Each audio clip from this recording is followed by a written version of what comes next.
ನಮಸ್ಕಾರ ಕರ್ನಾಟಕ. ಮನೆ ಜೈಲಲ್ಲಿನ ವಿಡಿಯೋಸ್, ಅಲ್ಲಿನ ಕೈದಿಗಳು ಅಥವಾ ಅಲ್ಲಿ ಬಂದಿಯಾಗಿರುವಂತ ಬಂದಿಗಳು ಅಲ್ಲಿ ಸ್ವರ್ಗದಲ್ಲಿದ್ದಾರೆ, ಮತ್ತೆ ಎಣ್ಣೆ ಪಾರ್ಟಿ ನಡೀತಾ ಇದೆ. ಒಂದಷ್ಟು ವಿಡಿಯೋಗಳು ವೈರಲ್ ಆಯ್ತು.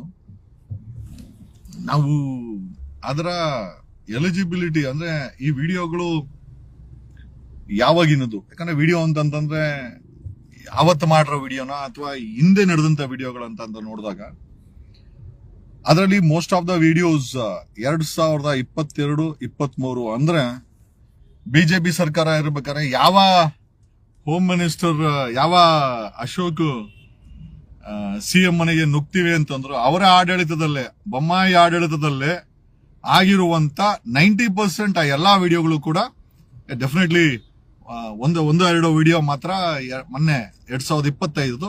ಬಟ್ ಇದು ಘಟನೆ ಆಗ್ಬಾರ್ದಾಗಿದೆ. Yes good morning.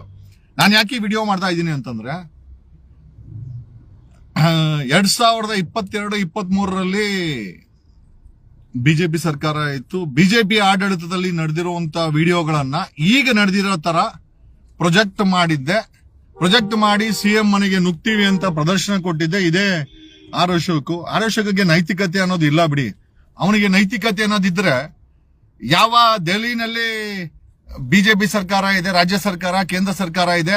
ಆ ಬಿಜೆಪಿ ರಾಜ್ಯ ಸರ್ಕಾರ, ಕೇಂದ್ರ ಸರ್ಕಾರ ಇರ್ಬೇಕಾದ್ರೆ ಬಾಂಬ್ ಬ್ಲಾಸ್ಟ್ ಆದ್ಮೇಲೆ ಅವ್ರ ಪ್ರಧಾನಮಂತ್ರಿ, ಅದು ನಮ್ಮ ಪ್ರಧಾನಮಂತ್ರಿ, ಅದು ಅವ್ರ ಪಕ್ಷದ ನಾಯಕ ಒಬ್ಬ ಭೂತಾನ್ಗೆ ಹೋಗ್ತಾನೆ ಅಂತಂದ್ರೆ ಖಂಡಿತವಾಗಿ ನೈತಿಕತೆ ಪ್ರಶ್ನೆ ಜೊತೆನಲ್ಲಿ ಜವಾಬ್ದಾರಿ ಪ್ರಶ್ನೆ ಬರ್ತದೆ. ಸೀದಾ ಜಾವ್ ಆ ನೈತಿಕತೆ ಬಿಜೆಪಿಗಿಲ್ಲ. ಬೆಂಗಳೂರು ಜೈಲು ಅವರ ಆಡಳಿತದಲ್ಲೇ ಮಾಡಿರುವಂತ ವಿಡಿಯೋಗಳನ್ನ ಇಟ್ಕೊಂಡು ಬಿಜೆಪಿ ಅವರೇ ಮಾತಾಡಿದ್ದು ಏನಂತ ಅಂತಂದ್ರೆ ಇಲ್ಲ ಸ್ವರ್ಗ ಮಾಡಿಕೊಟ್ಟಿದ್ರ 2022-23 ವಿಡಿಯೋಗಳು ಅಲ್ಲಿದೆ. ಇದಕ್ಕೆ ಆರ್ ಅಶೋಕ್ ತಾವೊಬ್ಬ ಜವಾಬ್ದಾರಿಯುತವಾದಂತ ಸ್ಥಾನದಲ್ಲಿ ಇದ್ದಂತರು, deputy CM, 2011 home minister, okay, Vokkaliga candidate ತಾವ್ ಹೇಳ್ಬೇಕು. ಆ ವಿಡಿಯೋಗಳಲ್ಲಿ ಒಂದೆರಡು video, if I'm not wrong, ಮೊನ್ನೆದಿದೆ ವಿಡಿಯೋ. ಬಟ್ ಆದರೆ ಮೋಸ್ಟ್ ಆಫ್ ದ ವಿಡಿಯೋಸ್ ಮೊನ್ನೆ ಸರ್ಕ್ಯುಲೇಟ್ ಮಾಡಿದ್ದು ಅಥವಾ ಮೊನ್ನೆ ಹಾಕಿದ್ದು ಬಿಜೆಪಿ ಆಡಳಿತದಲ್ಲಿ ಮಾಡಿರೋದಂಥದ್ದು.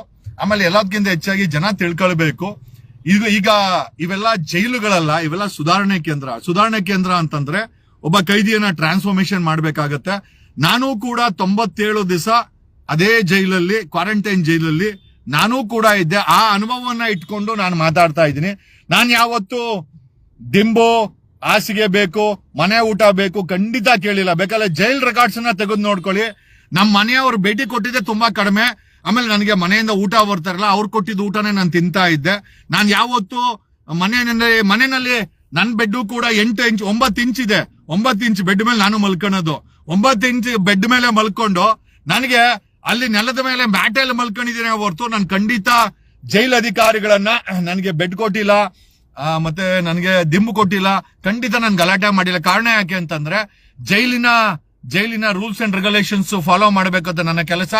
ನಿಮಗೆ ಬೆಡ್ಡು ಮತ್ತೆ ದಿಂಬೇಕು ಅಂತಂದ್ರೆ ನಿಮಗೆ ಡಾಕ್ಟರ್ ರೆಕಮೆಂಡ್ ಮಾಡ್ಬೇಕಾಗತ್ತೆ. ಡಾಕ್ಟರ್, ಅಲ್ಲಿನ ವೈದ್ಯರು ನಿಮಗೆ, ನೀವು ರೋಗಿಗಳಾಗಿದ್ದು ಜೈಲಲ್ಲಿ ನಿಮಗೆ ರೋಗಿಗೆ ಬೆಡ್ಡು ಮತ್ತೆ ಬೇಕಾದಂತ ಅವಶ್ಯಕತೆಗಳನ್ನ ಬಿಕಾಸ್ ಆಫ್ ಮೆಡಿಕಲ್ ಡಿಸೆಬಿಲಿಟಿ ಅಥವಾ ಮೆಡಿಕಲ್ ಇಂದ ಕೊಡ್ತಾರೆ. ಅದು ಬಿಟ್ಟರೆ ನಿಮಗೆ ದಿಂಬು ಮತ್ತೆ ಹಾಸಿಗೆ ಪ್ರಾವಿಷನ್ ಇಲ್ಲ.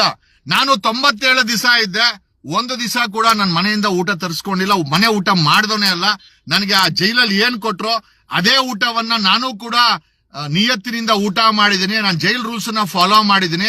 ಇಲ್ಲಿ ಪರಪ್ರಜ್ಞರ ವಿಚಾರ ಬಂದ್ರೆ 2 ತರ ಜೈಲ್ ಇದೆ. ಒಂದು ಕ್ವಾರಂಟೈನ್ ಜೈಲ್ ಅಂತ ಇದೆ. ನಿಮ್ಗೆ ಗೊತ್ತಿರ್ಲಿ ಅಂತ ಹೇಳ್ತಾ ಇದ್ದೀನಿ. ನಾನು ಯಾರ ಪರನೂ ಈ ವಿಡಿಯೋ ಮಾಡ್ತಾ ಇಲ್ಲ, ಯಾರು ವಿರೋಧನೂ ಮಾಡ್ತಾ ಇಲ್ಲ. ಅಲ್ಲಿರುವ ಸತ್ಯಗಳನ್ನ ನಾನು, ಆಮೇಲೆ ಮಾಧ್ಯಮಗಳು ವಿಡಿಯೋಗಳು ಹಾಕಿದ್ ನಿಜನೇ. ಆದರೆ ಆ ವಿಡಿಯೋಗಳಲ್ಲಿ 2022 ವಿಡಿಯೋ, 23 ವಿಡಿಯೋ, 2025, 22-23 ವಿಡಿಯೋಗಳಿಗೆ ಬಿಜೆಪಿ ಅವರು ಯಾರು ಸಿಎಂ ಮನೆ ಮುಂದೆ ಹೋಗಿ ಪ್ರೊಟೆಸ್ಟ್ ಮಾಡಿದ್ರು ಅವ್ರು ಇದಕ್ಕೆ ಉತ್ತರ ಕೊಡಬೇಕು. ಅಶೋಕ್ನು ಉತ್ತರ ಕೊಡಬೇಕು. ಪರಪ್ರಗ್ರಹರ ಸ್ವರ್ಗ ಅಂತ ಕೇಳದಂತ ಅಶೋಕನಿಗೆ ನಾನ್ ಕೇಳುವಂತ ವಿಚಾರ, ಡೆಲ್ಲಿ ಕ್ಯಾಪಿಟಲ್ ಸಿಟಿ ನಿಮ್ಮದೇ ಬಿಜೆಪಿ ಸರ್ಕಾರ, ನಿಮ್ಮದೇ ಕೇಂದ್ರ ಸರ್ಕಾರ. ಡೆಲ್ಲಿನಲ್ಲಿ ಬಾಂಬ್ ಬಿಡ್ತಾವ್ರಲ್ಲ ಗುರು. ಹಂಗಾರೆ ಡೆಲ್ಲಿನ ಹಂಗಾರೆ ನೀವು ಕ್ಯಾಪಿಟಲ್ ಸಿಟಿ ಮಾಡ್ಕೊಟ್ಟಿದ್ದೀರಾ. ನೆನ್ನೆ ಗೆದ್ದಿದ್ದು ಬಿಡು, ನೆನ್ನೆ ನಾನು ಹೇಳದ್ನಲ್ಲ, ನೆನ್ನೆ ಗೆದ್ದಿದ್ದು ಬರೀ ಓಟ್ ಅಲ್ಲ, ಬೇರೆ ಏನೋ ಇದೆ. ಆದ್ರೆ ಆ ಗೂಬೆ ಕಾಂಗ್ರೆಸ್ ಅವ್ರಿಗೆ ನಿಮ್ಮನ್ನ ಡೀಲ್ ಮಾಡಕ್ ಬರಲ್ಲ. They can't analyse you. ಯಾಕಂದ್ರೆ ನಿಮ್ಮ ಕೆಲಸ ತುಂಬಾ ಸೊಫಿಸ್ಟಿಕೇಟೆಡ್ ಆಗಿ ಚುನಾವಣೆಗಳನ್ನ ಗೆಲ್ಲೋದ್ ಬಗ್ಗೆ ಮಾಡ್ತೀರಾ. ಆ ಸೊಫಿಸ್ಟಿಕೇಶನ್ ಕಾಂಗ್ರೆಸ್ ಅಲ್ಲಿ ಟೀಮು ಇಲ್ಲ. ಆ ತಲೆ ಇರುವಂತ ರಾಜಕಾರಣಿಗಳು ಕೂಡ ಕಾಂಗ್ರೆಸ್ ಅಲ್ಲಿ ಉಳಿದಲ್ಲ. ಏನಿದ್ರು ಒಂದಷ್ಟು ಕಾಸುಗಳು ಮಾಡವ್ರೆ. ಬರೀ ಕಾಸು ಖರ್ಚು ಮಾಡಿದ್ರೆ ಚುನಾವಣೆ ಗೆಲ್ಲಲ್ಲ. ಆ ಕಾಸು ಜೊತೆನಲ್ಲಿ ತಲೆನೂ ಖರ್ಚು ಮಾಡ್ಬೇಕಾಗತ್ತೆ. ಆ ತಲೆ ಕಾಂಗ್ರೆಸ್ ಅವ್ರ ಹತ್ರ ಇಲ್ಲ, ಅದು ಬೇರೆ ವಿಚಾರ. ಬಟ್ ಕಮಿಂಗ್ ಸ್ಟೇಟ್ ಟು ಪರಪ್ಪನಗರ, ಹಾಗೆ ಸಿಗ್ನಲ್ ರೈಟ್ಲೇನ, ಪರಪ್ಪನಗರ ವಿಚಾರ ಬಂದಾಗ ನನಗೆ ಗೊತ್ತಿರೋಂತ ವಿಚಾರ, ನಾನು 97 ದಿವಸದಲ್ಲಿ ಮನೆಯಿಂದ ಊಟ ತರ್ಸ್ಕೊಂಡಿಲ್ಲ, ಬೆಡ್ ಕೇಳಲಿಲ್ಲ, ಪೆಟಿಷನ್ ಹಾಕ್ಲಿಲ್ಲ, ದಿಂಬು ಬೇಕು ಅಂತ ಹೇಳಿಲ್ಲ. ನಾನು ಯಾರ ವಿಚಾರವಾಗಿ ಹೇಳ್ತಾ ಇದ್ದೀನಿ ಅಂತ ನಿಮಗೆ ಗೊತ್ತಾಗ್ತಾ ಇದೆ. ನಾನು ದರ್ಶನ್ ರೀತಿ ನನಗೆ ದಿಂಬ್ ಬೇಕು, ಹಾಸಿಗೆ ಬೇಕು ನಾನು ಕೇಳಿಲ್ಲ. ನಾನು ಕೂಡ 9 ಇಂಚು ಬೆಡ್ ಮೇಲೆ ನಾನು ಮಲ್ಕೊಳ್ಳೋದು. ಜೈಲ್ಗೆ ಹೋದಾಗ ಮುಚ್ಕೊಂಡು ಜೈಲ್ ರೂಲ್ಸ್ ನ ಫಾಲೋ ಮಾಡಬೇಕಾದ್ದು ನಮ್ಮ ಧರ್ಮ. ಒಬ್ಬ ಅಡ್ವೊಕೇಟ್ ಆಗಿ ಒಂದು ಸುಳ್ಳು ಕೇಸಲ್ಲಿ ಹೋಗಿ ಕೂಡ ನಾನು 97 ದಿವಸ ನನಗೆ ಮಲ್ಕೊಂಡು ನನಗೆ ಕಾಲಲ್ಲಿ ಕಪ್ಪಗೆ ನನಗೆ ಇಲ್ಲ ಆಗ್ಬಿಟ್ಟಿತ್ತು, ಭುಜದ ಮೇಲೆ ಆಗಿತ್ತು. ನಾನು ಕಪ್ಪಗೆ ಬಂದ್ರು ಕೂಡ ನಾನು ಹಾಸಿಗೆ ಕೇಳಿಲ್ಲ. ನಾನು ಯಾವತ್ತೂ ಕೂಡ ಎಸ್ ಅಲ್ಲಿ ಡಾಕ್ಟರ್ ಹತ್ರ ಹೋಗಿ ಟ್ರೀಟ್ಮೆಂಟ್ ತಗೊಳ್ತಾ ಇದ್ದೆ, CM ನ ಭೇಟಿ ಮಾಡ್ತಾ ಇದ್ದೆ ಹೊರತು ನಾನು ಯಾವತ್ತೂ ಕೇಳ್ತಿಲ್ಲ. ಪರಪ್ರಕಾರ ವಿಚಾರದಲ್ಲಿ 2 ವಿಚಾರ ನಿಮಗೆ ಹೇಳ್ಬೇಕು. ಅಲ್ಲಿ 2 ಜೈಲಿದೆ, ಒಂದು ಕ್ವಾರಂಟೈನ್ ಜೈಲು, ಒಂದು ಮೈನ್ ಜೈಲು. ನೀವು ಯಾರೇ ಕೂಡ ಅರೆಸ್ಟ್ ಆದ್ರೂ ಕೂಡ ತಗೊಂಡೋಗಿ ಕ್ವಾರಂಟೈನ್ ಜೈಲಲ್ಲಿ ಹಾಕ್ತಾರೆ. ಏನಕ್ಕೆ ಅಂತಂದ್ರೆ ನಿಮ್ದು ಮೆಡಿಕಲ್ ಮಾಡಿ ನೀವು ರೋಗ ಮುಕ್ತವಾಗಿದ್ದೀರಾ ಅಂತ ತಿಳ್ಕೊಂಡ ಮೇಲೆ ನಿಮ್ಮನ್ನ ಆ ಕ್ವಾರಂಟೈನ್ ಜೈಲಿಂದ ಮೈನ್ ಜೈಲಿಗೆ ಶಿಫ್ಟ್ ಮಾಡ್ತಾರೆ. ಹೋದ್ ಸಾರಿ ದರ್ಶನ್ ವಿಚಾರದಲ್ಲಿ ದರ್ಶನ್ ಅವರು ಮೈನ್ ಜೈಲಲ್ಲಿ, ಅವರು ಕ್ವಾರಂಟೈನ್ ಜೈಲಲ್ಲಿ 15 ದಿವಸ ಇರಬೇಕಾಗಿತ್ತಂತೆ, ತುಂಬಾ ಕಡಿಮೆ ದಿವಸ ಇದ್ದಿದ್ದು. ಇಮಿಡಿಯೇಟ್ ಆಗಿ ದರ್ಶನ್ ಓದ್ಸಾದಿ ಅರೆಸ್ಟ್ ಆದಾಗ ಮೈನ್ ಜೈಲಿಗೆ ಶಿಫ್ಟ್ ಆದಾಗ ಅಲ್ಲಿ ಚೇರು ಸಿಗರೇಟು ಅದೆಲ್ಲ ಆಯ್ತು, ಅದು ಬೇರೆ ವಿಚಾರ. ಈಗ ಇಲ್ಲಿ ಈ ಒಂದು ಘಟನೆ ಏನ್ ನಡೆದಿದೆ ಅದು ಪ್ಯೂರ್ಲಿ ಓಕೆ. ದರ್ಶನ್ ಅವರನ್ನ ಒಂದು ಸೆಗ್ಮೆಂಟ್ ಏನ್ ಹೇಳೋದು ಅಂತಂದ್ರೆ, ಈ ಒಂದು ಎಕ್ಸ್ಪೋಜರ್ ದರ್ಶನೇ ಮಾಡಿಸಿದ್ದಾರೆ, ದರ್ಶನ್ ಹುಡುಗರೇ ಮಾಡಿದ್ದಾರೆ ಅಂತ ನನಗೆ ಗೊತ್ತಿಲ್ಲ. This is what somebody told me. But ಅದನ್ನ ನಾನು ನೇರವಾಗಿ ಹೇಳ್ತಾ ಇದ್ದೀನಿ. ದರ್ಶನ್ನೇ ಆಮೇಲೆ ನಾನು ದರ್ಶನ್ ಅವ್ರ ಮನೆಯವ್ರಿಗೆ ಹೇಳೋದೇನು ಅಂತಂದ್ರೆ, ನಿಮಗೆ ಗೊತ್ತಿಲ್ದಿರೋ ಕಾಂಗ್ರೆಸ್ ಸರ್ಕಾರ ಸಪೋರ್ಟ್ ಮಾಡ್ತಾ ಇದೆ. ಅವರ ಸರ್ಕಾರದಲ್ಲಿ ಆಡಳಿತದಲ್ಲಿರೋ ಜೈಲಿನ ವಿಚಾರಗಳಲ್ಲಿ ನೀವು ದರ್ಶನ್ ಕೇಸನ್ನ ಮುಗಿಸ್ಕೊಂಡು ಹೊರಗಡೆ ಬರುವಂತ ಕೆಲಸ ಮಾಡಕ್ಕೆ ಪ್ರಮೇಯ ಮಾಡಬೇಕೇ ಹೊರತು ಸಿಸ್ಟಮ್ ವಿರುದ್ಧ ಹೋರಾಟ ಮಾಡ್ಬೇಕಾದ್ರೆ 3 ಬಿಟ್ಟು ನಿಂತ್ಕೊಳ್ಬೇಕಾಗುತ್ತೆ. 3 ಬಿಟ್ಟು ನಿಂತ್ಕೊಳ್ಬೇಕಾದ್ರೆ ನೀವು ನೆಟ್ಗಿರ್ಬೇಕಾಗುತ್ತೆ. ನೀವು ನೆಟ್ಗಿರ್ಬೇಕು ಅಂತಂದ್ರೆ ಕೊಲೆ ಪ್ರಕರಣದಲ್ಲಿ ಫಿಕ್ಸ್ ಆಗಿದ್ದೀರಾ, ಅಲ್ಲೇನಾದ್ರೂ ಸಮಸ್ಯೆಗಳಾಯ್ತು ಅಂತಂದ್ರೆ ನೀವು ಹೋರಾಟ ಮಾಡ್ತೀರಾ ಅಥವಾ ನಿಮ್ಮ ಕೊಲೆ ಪ್ರಕರಣದಲ್ಲಿ ಹೊರಗಡೆ ಬರ್ತೀರಾ. ದರ್ಶನ್ ಕಡೆಯವರು ಯೋಚನೆ ಮಾಡಬೇಕಾಗಿದೆ. ನಾನು ಜೈಲನ್ನ ಎಕ್ಸ್ಪೋಸ್ ಮಾಡಿದ್ದಕ್ಕೆ ನಾನು ಜೈಲನ್ನು ಸಪೋರ್ಟ್ ಮಾಡ್ಕೊಂಡು ಮಾತಾಡ್ತಾ ಇಲ್ಲ ಅಥವಾ ಎಕ್ಸ್ಪೋಸ್ ಮಾಡಿದ್ದು ತಪ್ಪು ಅಂತಾನೆ ಹೇಳ್ತಾ ಇಲ್ಲ. ನನ್ನ ವಿಚಾರ ಇಷ್ಟೇನೆ. 2022-23 ವಿಡಿಯೋಗಳಿಗೆ ಏನೋ ಬಿಜೆಪಿ ಉತ್ತರ ಕೊಡಬೇಕಾಗತ್ತೆ. 2025ಕ್ಕೆ ಡೆಫಿನೆಟ್ಲಿ ಕಾಂಗ್ರೆಸ್ ಆಡಳಿತ ಇದಕ್ಕೆ ಉತ್ತರ ಕೊಡಬೇಕಾಗುತ್ತೆ. ನಾನು ಬಿಜೆಪಿ ಪರನೂ ಅಲ್ಲ, ಕಾಂಗ್ರೆಸ್ ಪರನೂ ಅಲ್ಲ. ಬಟ್ ಜೈಲಿನಲ್ಲಿ ಒಂದಷ್ಟು ನ್ಯೂನತೆಗಳಿದೆ. ಇವಾಗ ಈ ವಿಡಿಯೋ ಹೊರಗಡೆ ಬರ್ಲಿಕ್ಕೆ ದರ್ಶನ್ ಕಡೆಯವರೇ ಕಾರಣ ಅನ್ನೋದು ಒಂದು ಮಾತು. ಕಾರಣ ಏನು ಅಂತ ನನಗೆ ಗೊತ್ತಿಲ್ಲ. ಬಟ್ ದರ್ಶನ್ ಅವರೇ ಮಾಡ್ಸಾಕಿದ್ದಾರೆ, ದರ್ಶನ್ ಕಡೆಯವರೇ ಮಾಡಾಕಿದ್ದಾರೆ. ಕಾರಣ ಯಾಕೆ ಅಂತಂದ್ರೆ, ದರ್ಶನ್ ನನ್ನ ಮೈನ್ ಜೈಲಲ್ಲಿ ಇಟ್ಟಿಲ್ಲ, they have kept him in the quarantine jail. Quarantine ಜೈಲಲ್ಲಿ ಯಾಕೆ ಇಟ್ಟಿದ್ದಾರೆ ಅಂತಂದ್ರೆ, ಹೋದ ಬಾರಿ ದರ್ಶನ್ ನನ್ನ ಮೈನ್ ಜೈಲಿಗೆ ಕರ್ಕೊಂಡೋಗಿ ಬಿಟ್ಟಾಗ ಅಲ್ಲಿ 5,000 - 6,000 ಕೈದಿಗಳಿದ್ದಾರೆ. ಅಲ್ಲಿ ಸಮಸ್ಯೆಗಳಾಗುತ್ತೆ. ಆಮೇಲೆ ಅಲ್ಲಿ ಇವರನ್ನ ನೋಡ್ಕೊಳ್ಲಿಕ್ಕೆ ಆಗಲ್ಲ ಅಂತ ಒಂದೇ ಒಂದು ಕಾರಣಕ್ಕೋಸ್ಕರ ಮೈನ್ ಜೈಲಿಗೆ ದರ್ಶನ್ ಶಿಫ್ಟ್ ಮಾಡಿಲ್ಲ. ಈಗಲೂ ಕೂಡ ದರ್ಶನ್ ಕ್ವಾರಂಟೈನ್ ಜೈಲಲ್ಲಿ ಇದ್ದಾರೆ. 15 ದಿವಸ ಇರಬೇಕಾದಂತ ಜೈಲಲ್ಲಿ, ಅದೇ ಜೈಲಲ್ಲಿ ದರ್ಶನನ ಇಟ್ಟಿದ್ದಾರೆ. ಆ ಒಂದು ಪೆಟಿಷನ್ಸ್ ಬರೆದ್ರು ನನ್ನನ್ನ ಶಿಫ್ಟ್ ಮಾಡಿ ಇಲ್ಲಿಂದ ಅಂತ. ಜೈಲೇ ಬ್ರದರ್, ಕ್ವಾರಂಟೈನ್ ಜೈಲ್ ಆಗಿರ್ಲಿ ಮೈನ್ ಜೈಲ್ ಆಗ್ಲಿ, ನನ್ನನ್ನು ಕೂಡ 97 ದಿವಸ ಕ್ವಾರಂಟೈನ್ ಜೈಲಲ್ಲಿ ಮಡಗಿದ್ರು. ಅತಿ ಸ್ಟ್ರಿಕ್ಟ್ ಆದಂತ ಜೈಲು. ಅಲ್ಲಿ ನಿಮ್ಗೆ ಏನು ಸಿಗಲ್ಲ, ಯಾವ ಫೆಸಿಲಿಟಿನೂ ಇಲ್ಲ. Total dry. ಕ್ವಾರಂಟೈನ್ ಜೈಲಲ್ಲಿ ದರ್ಶನ್ ಅವರು ಶಿಫ್ಟ್ ಮಾಡಿ ಅಂತ ಕೇಳ್ತಾ ಇದಾರಂತೆ. ಶಿಫ್ಟ್ ಅಧಿಕಾರಿಗಳು ಮಾಡಿಲ್ಲ. ಕಾರಣ ನನಗೆ ಗೊತ್ತಿಲ್ಲ. ಇಟ್ ಕುಡ್ ಬಿ ಅಡ್ಮಿನಿಸ್ಟ್ರೇಟಿವ್ ಕಾರಣದಿಂದ ಇದಿರಬಹುದು. ಹಾಗಾಗಿನೇ ದರ್ಶನ್ ಕಡೆಯವರು ಈ ವಿಡಿಯೋಗಳನ್ನ, ಹಳೆ ವಿಡಿಯೋಗಳನ್ನ ಸೇರಿಸಿ, ಹೊಸ ವಿಡಿಯೋಗಳನ್ನ ಸೇರಿಸಿ ಹೊರಗಡೆ ಬಿಟ್ರು ಅಂತಾರೆ. ತಪ್ಪೆ. ಅದು ದರ್ಶನ್ ಕಡೆಯವ್ರು ಬಿಟ್ಟಿದ್ರು ಕೂಡ ಸರಿ. ಯಾಕೆ ಅಂತಂದ್ರೆ ಜೈಲಿನ ನ್ಯೂನತೆಗಳನ್ನ ಎಕ್ಸ್ಪೋಸ್ ಮಾಡಿದ್ರೆ ವಿ ಅಪ್ರಿಶಿಯೇಟ್ ಇಟ್. ಬಟ್ ನಾನು ದರ್ಶನ್ ಅವರ ಕಡೆಯವರಿಗೆ ಒಂದು ಕಿವಿ ಮಾತು ಹೇಳೋದೇನು ಅಂತಂದ್ರೆ, ಬೀಯಿಂಗ್ ಎ ಲಾಯರ್, ನೋಡಿ, ಹೋರಾಟ ಮಾಡಬೇಕು ಅಂದ್ರೆ 3 ಬಿಟ್ಟು ಮಾಡ್ಬೇಕಾಗತ್ತೆ. ಏನಕ್ಕೆ ಅಂತಂದ್ರೆ ನೀವು ಪರಿಶುದ್ಧವಾಗಿದ್ದಾಗ ಮಾತ್ರ ಹೋರಾಟ ಮಾಡ್ಲಿಕ್ಕೆ ಸಾಧ್ಯ ಆಗುತ್ತೆ. ದರ್ಶನ್ ಒಳಗಡೆ ಕೊಲೆ ಕೇಸಲ್ಲಿ ಒಳಗಡೆ ಹೋಗಿ ಈ ಒಂದು ಕೆಲಸಗಳಲ್ಲಿ ಮಾಡ್ಕೊಂಡ್ರೆ ನನ್ಗನ್ಸುದೇನು ಅಂತಂದ್ರೆ, ಎಕ್ಸಿಸ್ಟಿಂಗ್ ಸರ್ಕಾರದ ವಿರುದ್ಧನೇ ನೀವು ದರ್ಶನ್ ತಿರುಗಿಬಿದ್ದಾಗ ಅಲ್ಟಿಮೇಟ್ ಆಗಿ ನಿಮಗೆ ಸಿಗೋಂತ ಸಪೋರ್ಟ್ ಹೊರಗಡೆ ಬರ್ಲಿಕ್ಕೆ ಸಿಗೋದಿಲ್ಲ. ಹಾಗಾಗಿ ನನ್ನ ಅಡ್ವೈಸ್ ಏನು ಅಂತಂದ್ರೆ, ದಯಮಾಡಿ ಆ ಕೊಲೆ ಕೇಸಿಂದ ನಿರಪರಾಧಿಯಾಗಿ ಹೊರಗಡೆ ಬರ್ಲಿಕ್ಕೆ ದರ್ಶನ್ ಅವ್ರ ಕಡೆಯವರು ದರ್ಶನ್ಗೆ ಪ್ರಯತ್ನ ಬೀಳ್ಬೇಕೆ ಹೊರತು ಈ ರೀತಿ ಚಟುವಟಿಕೆಗಳು ಎಕ್ಸ್ಪೋಸ್ ಮಾಡೋ ತಪ್ಪೇನಿಲ್ಲ. ಜೈಲಲ್ಲಿ ಈ ರೀತಿ ಸಮಸ್ಯೆಗಳಿದೆ, ಯಾರೋ ಫೋನ್ ಬಳಸ್ತಾ ಇದಾರೆ, ಸಂಬಡಿ. ನನ್ನ ಪ್ರಶ್ನೆ ಏನಪ್ಪಾ ಅಂದ್ರೆ, ವಿಡಿಯೋ ಮಾಡ್ದಾನೆ ಯಾರು? ಇವನ್ ವಿಡಿಯೋ ಮಾಡಿದವನು ಕೂಡ ಅಪರಾಧಿನೇ. ಈಗ ವಿಡಿಯೋ ಬಳಸ್ತಾ ಇದ್ದವನು ಅಪರಾಧಿ ಆಗಿದ್ರೆ ಆ ವಿಡಿಯೋನ ಮಾಡ್ರೋನು ಕೂಡ ಅಪರಾಧಿನೇ. ಇವನ ಮಾಡ್ರೋನ್ಗೂ ಕೂಡ FIR ಹಾಕಿ ತನಿಖೆ ಮಾಡ್ಬೇಕಾಗತ್ತೆ. ಯಾಕಂದ್ರೆ ಅವನು ವಿಡಿಯೋ ಮಾಡ್ಬೇಕಾದ್ರೆ ಆ ವಿಡಿಯೋ ಆ ಫೋನ್ ಒಳಗಡೆ ಹೆಂಗೋಯ್ತು? ಒಂದು, ಜೈಲುಗಳ ಸುಧಾರಣೆ ಕೇಂದ್ರ ಆಗಿದೆ ಜೈಲುಗಳು, it's no more a jail. ಅವರುಗಳಿಗೆ ಟಿವಿ ಕೊಡ್ತಾರೆ. ಮುತ್ತಪ್ಪ ರೈ ಇರ್ಬೇಕಾದ್ರೆ ಹೋರಾಟ ಮಾಡಿ ಮುತ್ತಪ್ಪ ರೈ ಸಮಯದಲ್ಲಿ ಜೈಲುಗಳಲ್ಲಿ ಟಿವಿಗಳನ್ನ ಹಾಕೋರು. ಏನಕ್ಕೆ ಅಂತಂದ್ರೆ, ಒಳಗಡೆ ರೂಮಲ್ಲಿ ಕೂತ್ಕೊಂಡು ಅವರು ಮಾನಸಿಕವಾಗಿ ಕುಗ್ಗೋಗ್ಬಿಡ್ತಾರೆ. ಹಂಗಾಗಿನೇ ಟಿವಿ ಇದ್ರೆ ಒಂದಷ್ಟು ಎಂಟರ್ಟೈನ್ಮೆಂಟ್ ಆಗುತ್ತೆ ಅಂತ. This is a recommendation done by study committees. ಅಲ್ಲಿ ಟಿವಿ ಇರೋದು ಅನಧಿಕೃತ ಅಲ್ಲ. ಅವರು ಒಂದು ಅನಧಿಕೃತ, smoking is not allowed, drinking is not allowed, ದುಡ್ಡು ಅಲೋ ಇಲ್ಲ, ಹಣ ಸಿಕ್ಕರೆ ಅದು ಅನಧಿಕೃತ, ಎಣ್ಣೆ ಸಿಕ್ಕರೆ ಅನಧಿಕೃತ, ಸಿಗರೇಟ್ ಸಿಕ್ಕರೆ ಅನಧಿಕೃತ, ಜೊತೆನಲ್ಲಿ ಡ್ರಗ್ಸ್ ಸಿಕ್ಕರೆ ಖಂಡಿತ ಅನಧಿಕೃತ, ಜೊತೆನಲ್ಲಿ ಮೊಬೈಲ್ ಸಿಕ್ಕರೆ ಅನಧಿಕೃತ. ಈ ಇಷ್ಟು 5ಗಳು ಬಿಟ್ಟು ಅವ್ರಿಗೆ ಟಿವಿ ಕೊಟ್ಟಿರೋದು ಅನಧಿಕೃತ ಅಲ್ಲ. That is not illegal. TV ಅವ್ರು ನೋಡಬಹುದು, ಅದಕ್ಕೆ ಕಾನೂನಿದೆ. ಆಮೇಲೆ ಅವ್ರು ಆರಾಮಾಗಿರ್ಬೋದು, ನಗಬಹುದು. ಜೈಲಲ್ಲಿ ಅಳಬೇಕು, ಸಪ್ಪೆ ಆಗಿರ್ಬೇಕು. ಆಮೇಲೆ ಆ ಜೈಲಲ್ಲಿ ಇದ್ರೆ ಅವ್ರ ಎರಡು ಕೈಯನ್ನು ಕಟ್ಟಾಕ್ಬಿಟ್ಟಿರ್ತಾರೆ ಅವ್ರನ್ನ. ಅದೆಲ್ಲ ಇಲ್ಲ, ಎಂತದಿಲ್ಲ.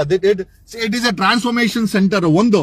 ಎರಡನೇದಾಗಿ ನಾನು ಹೇಳಕ್ ಇಷ್ಟಪಡ್ದೇನು ಅಂತಂದ್ರೆ, ದರ್ಶನ್ ಕಡೆಯವರು ಅಥವಾ ದರ್ಶನ್ ಅವರ ಪತ್ನಿಯವರು ದರ್ಶನ್ ನಿರಪರಾಧಿಯಾಗಿ ಒಳಗಡೆ ಕರ್ಕೊಂಬರೋ ಕಾರ್ಯಕ್ರಮಕ್ಕೆ ಮಾಡ್ಬೇಕೇ ಹೊರತು ಅನ್ವಾಂಟೆಡ್ ಆಗಿ ಸಿಸ್ಟಮ್ ಜೊತೆ ರಬ್ ಮಾಡ್ಕೊಳೋದು, ಸರ್ಕಾರದ ಜೊತೆ ರಬ್ ಮಾಡ್ಕೊಳೋದು, ಈ ವಿಡಿಯೋಗಳು ಹೊರಗಡೆ ಬರ್ಲಿಕ್ಕೆ ದರ್ಶನ್ ಕಡೆಯವರೇ ಕಾರಣ ಅನ್ನೋದು ಒಂದು ಮಾತು, ಕಿವಿ ಮಾತು. ನನಗೆ ಗೊತ್ತಿಲ್ಲ, ನಿಜನೋ ಸುಳ್ಳೋ ಗೊತ್ತಿಲ್ಲ, ಬಟ್ ದರ್ಶನ್ ಕಡೆಯವರೇ ಬಿಟ್ಟಿದಂತ.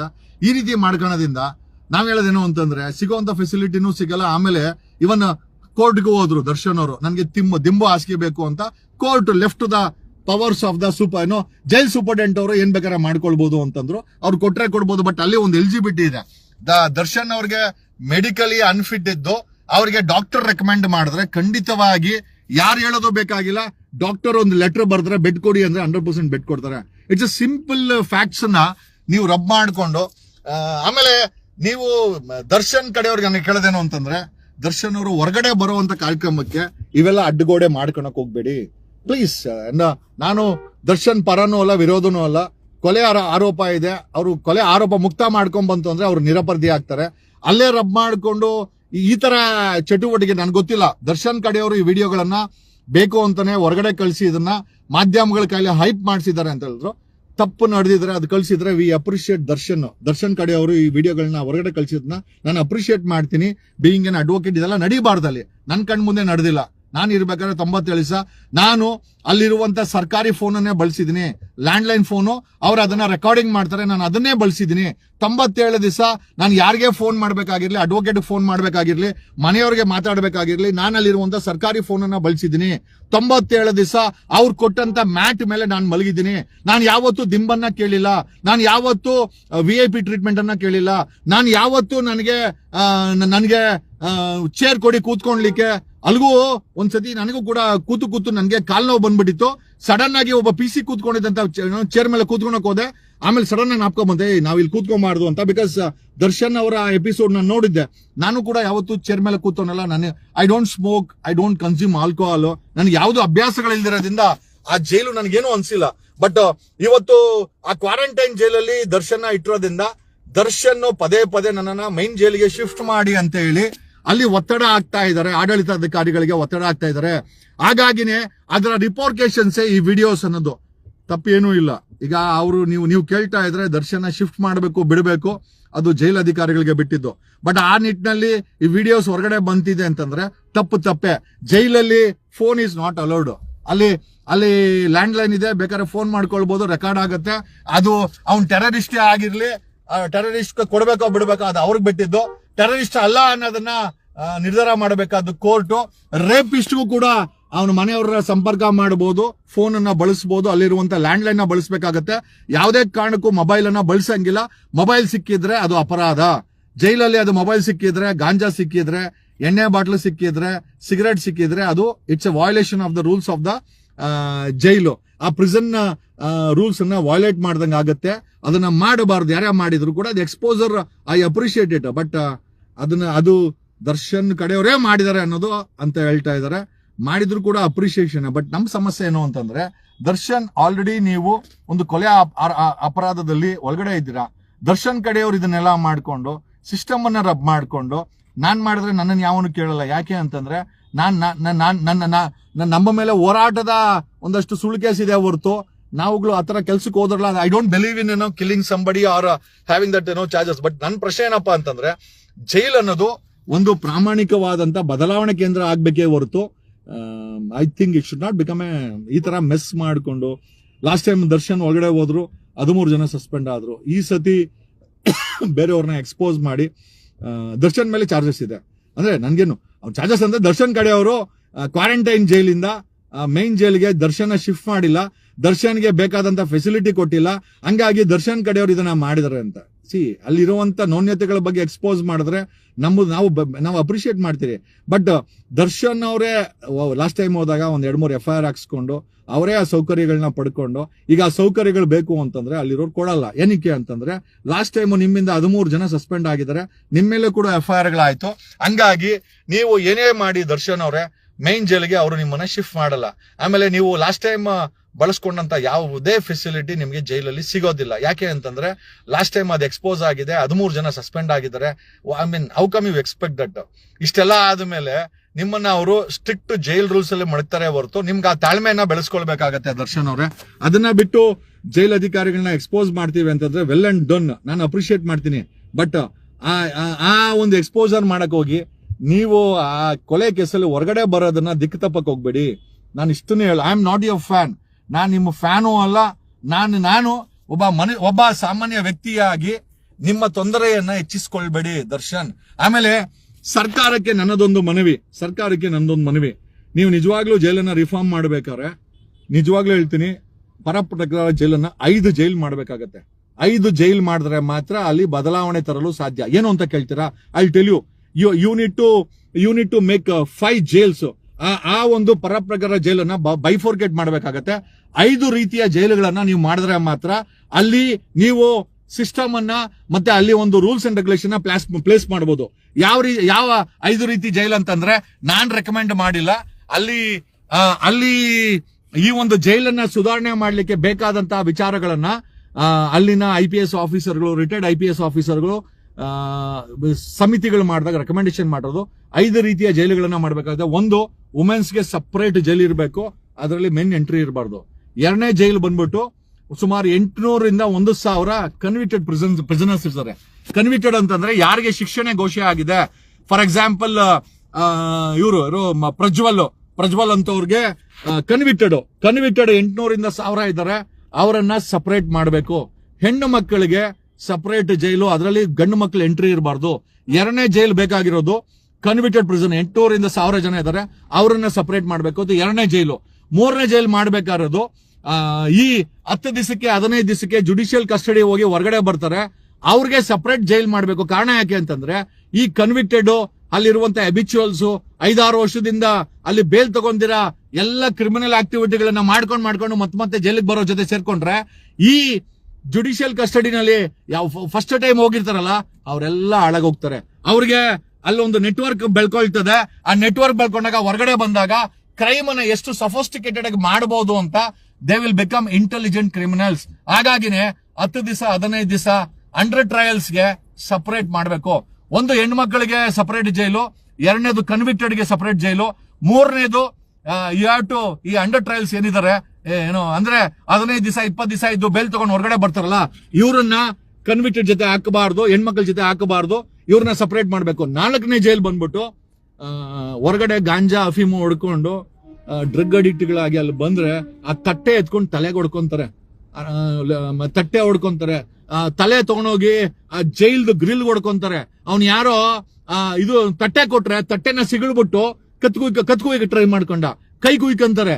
ಆಮೇಲೆ ಅವ್ರುಗಳಿಗೆ ನಾರ್ಮಲ್ ಆ ಪ್ರಿಸನಲ್ ಹಾಕಿದ್ರೆ ಅವ್ರುಗಳಿಗೆ ಇರೋರು ನಿದ್ದೆ ಮಾಡಲ್ಲ ಅಲ್ಲಿ. ಆಮೇಲೆ ಬೇರೆ ಅಧಿಕಾರಿಗಳಿಗೂ ನಿದ್ದೆ ಮಾಡಕ್ ಬಿಡಲ್ಲ. ಆಮೇಲೆ ಅಲ್ಲಿ ಯಾರು ನೆಮ್ಮದಿಲಿ ಇರಕ್ಕಾಗಲ್ಲ. ಹಂಗಾಗಿನೇ ಈ ಡ್ರಗ್ ಅಡಿಕ್ಟ್ಗಳಿಗೆ, ಗಾಂಜಾ ಅಡಿಕ್ಟ್ಗಳಿಗೆ, ಸಿಗರೆಟ್ ಅಡಿಕ್ಟ್ಗಳಿಗೆ, ಎಣ್ಣೆ ಅಡಿಕ್ಟ್ಗಳಿಗೆ ಒಂದು ಡಿ ಅಡಿಕ್ಷನ್ ಪ್ರಿಸನ್ ಅಂತ ಮಾಡಿ ಅವ್ರಗಳಿಗೆ ಸಪರೇಟ್ ಮಾಡಬೇಕು. ನನ್ನ ಅನುಭವದಲ್ಲಿ ಹೇಳ್ತಾ ಇದ್ದೀನಿ. 97 ದಿವಸ ನಮ್ಮ ಡಿ ಕೆ ಶಿವಕುಮಾರ್ ಕೃಪಾ ಕಟಾಕ್ಷದಿಂದ ಡಿ ಕೆ ಶಿವಕುಮಾರ್ ನನ್ನ ಮೇಲೆ ದ್ವೇಷಕ್ಕೋಸ್ಕರ 97 ದಿವಸ ಅದ್ ಯಾವ್ದೋ ಸುಳ್ಳು ಕೇಸಲ್ಲಿ ಒಳಗಡೆ ಕಳ್ಸಿದ್ದ. ನಾನು ಅಲ್ಲಿದ್ದಾಗ ನಾನು ಅದನ್ನು ವೇಸ್ಟ್ ಮಾಡಕ್ ಹೋಗಿಲ್ಲ. I did a research. 4ನೇದು ಬೇಕಾಗಿರೋದು ಡಿ ಅಡಿಕ್ಷನ್ ಜೈಲು. ಯಾವನ್ ಎಣ್ಣೆ ಹೊಡಿತಾನೆ ಅಲ್ಲಿ ಡ್ರಗ್ಸ್ ಹೊಡ್ಕೊಂಡ್ ಬರ್ತಾರೆ, ಒಳಗಡೆ ಚೆನ್ನಾಗಿ ಡ್ರಗ್ಸ್ ಗಳನ್ನ ಕುಡ್ದು ಮಾಡಬಾರ್ದೆಲ್ಲ ಮಾಡಿ ತಗೊಂಬಂದ್ ಅಲ್ಲಿ ಕಸ್ಟಡಿಗೆ ಬಿಟ್ರೆ ಅವ್ರೇನ್ ಮಾಡ್ತಾರೆ, ಅಲ್ಲಿ ಹುಚ್ಚುತನ ಮರಿತಾರೆ. ಅವ್ನ್ ಯಾರೋ ಹುಡುಗ ಪ್ರತಿದಿನ ಇದು ಐ ಥಿಂಕ್ ಒಂದು ಟ್ಯಾಬ್ಲೆಟ್ ಬರುತ್ತೆ ಆಪರೇಷನ್ ಮಾಡಿದಾಗ, ಆ ಟ್ಯಾಬ್ಲೆಟ್ ಹಾಕಂತ ಇದ್ದಂತೆ. ಅಲ್ಲಿ ಬಂದಾಗ ಅಲ್ಲಿ ಬಂದು ಸೂಪರ್ಡೆಂಟ್ ಹತ್ರ ನಿಂತ್ಕೊಂಡು ತಲೆ ಹೊಡ್ಕೊಂತಾನೆ, ನನಗೆ ಆ ಟ್ಯಾಬ್ಲೆಟ್ ಬೇಕು ಕೊಡಿಸಿ ಇಲ್ಲ ಸಾಯ್ತೀನಿ ಅಂತಾರೆ. ಏನ್ ಮಾಡ್ಬೇಕು ಅವರು? ಏನ್ ಮಾಡ್ಬೇಕು ಜೈಲ್ ಅಧಿಕಾರಿಗಳು? ಏನ್ ಮಾಡ್ಬೇಕು? ಹಂಗಾಗಿನೇ ಡಿ ಅಡಿಕ್ಷನ್ಸ್. ಯಾಕಂದ್ರೆ ಇವತ್ತು ನೀವು ಸಮಾಜವನ್ನ ಪೊಲೀಸರು, ಹೊರಗಡೆ ಇರೋ ಪೊಲೀಸರು ಲಂಚಕ್ಕೋಸ್ಕರ ಈ ಒಂದು ಒಡಕಲ್ಲ ಗಾಂಜಾ ಅಫೀಮನ್ನು ಹೆಂಗೆ ನೀವು ಸ್ಪ್ರೆಡ್ ಮಾಡಿದೀರಾ ಅಂತಂದ್ರೆ 70 to 80% of the young crowd ಏನಿದೆ ಅಥವಾ ಪಾಪ್ಯುಲೇಷನ್ ಇದೆ, they are addicted to drugs and ganja. Jail ಹೊರಡೆ ಹೋರ್ರೆ ಅವ್ರಿಗೆ ಸಿಗಲ್ಲ. ಅವರು ತಲೆ ಹೊಡ್ಕೊಳೋದು, ಕಟ್ ಮಾಡ್ಕೊಳೋದು, ಆಮೇಲೆ ಇದನ್ನೇನೋ ಕಲ್ಲುಗಳನ್ನ ನುಂಗೋದು, ಏನೋ ಅಂದ್ರೆ ಅಲ್ಟಿಮೇಟ್ ಆಗಿ ಅಲ್ಲೇನೋ ಹೆಚ್ಚು ಕಮ್ಮಿ ಆದ್ರೆ ಅವ್ನು ಸಸ್ಪೆಂಡ್ ಆಗ್ತಾನೆ. ಈ ರೀತಿ ಕೆಲಸಗಳನ್ನ ಡ್ರಗ್ ಅವ್ರು ಮಾಡ್ತಾರೆ. ಹಾಗಾಗಿ ಸಪರೇಟ್ ಆಗಿ ಡಿ ಅಡಿಕ್ಷನ್ ಪ್ರಿಸನ್ ಅಂತ ಮಾಡಬೇಕಾಗತ್ತೆ. 5ನೇ ಜೈಲು ವಯಸ್ಸಾಗಿರೋರ್ಗೆ ಸುಮಾರು 75 ವರ್ಷ 80 ವರ್ಷ ಬೆಡ್ ಮೇಲೆ ಮಲ್ಕೊಂಡು ಜೈಲು ಹೊಡಿತಾರ ಅಂತಿದ್ದಾರೆ. ಕ್ಯಾನ್ಸರ್ ಪೇಷಂಟ್ಗಳಿದ್ದಾರೆ, ಸಾಯೋ ಅಂತರಿದ್ದಾರೆ, ಅವ್ರಿಗೆ ಸಪರೇಟ್ ಜೈಲ್ ಮಾಡಬೇಕು. 5 ತರದ ಜೈಲುಗಳನ್ನ ಪರಪ್ರಗ್ರಹವನ್ನ ಬೈಫೋರ್ಕೇಟ್ ಮಾಡಿದ್ರೆ ನಿಜವಾಗ್ಲೂ ನೀವ್ ಅನ್ಕೊಂಡ್ರು ಅಂತ ವಿಚಾರ ಅಲ್ಲಿ ಮುಟ್ಟುತ್ತೆ. ಆಮೇಲೆ ಇನ್ನೊಂದು ಹೇಳ್ಬೇಕು ಅಂತಂದ್ರೆ ಒಂದಷ್ಟು ಲ್ಯಾಂಡ್ ಲೈನ್ಗಳನ್ನ ಹಾಕಿ ಈ 5 ಜಾಗದಲ್ಲೂ ಕೂಡ ಒಂದು ವಿಡಿಯೋ ಫೆಸಿಲಿಟಿ. ನೀವು ವಿಡಿಯೋ ಫೆಸಿಲಿಟಿ ಮಾಡಿದ್ರೆ ಜೈಲಿಗೆ ಬರೋ ಅಂತ 90% ಕ್ರೌಡ್ ಸ್ಟಾಪ್ ಆಗುತ್ತೆ. ಯಾಕೆ ಅಂತಂದ್ರೆ ಆ ಕ್ರೌಡ್ ಏನಕ್ಕೆ ಬರ್ತಾರೆ ನಾನು ಹೇಳಕ್ ಹೋಗಲ್ಲ, ಜೈಲು ಅಧಿಕಾರಿಗಳು ಗೊತ್ತಿದೆ.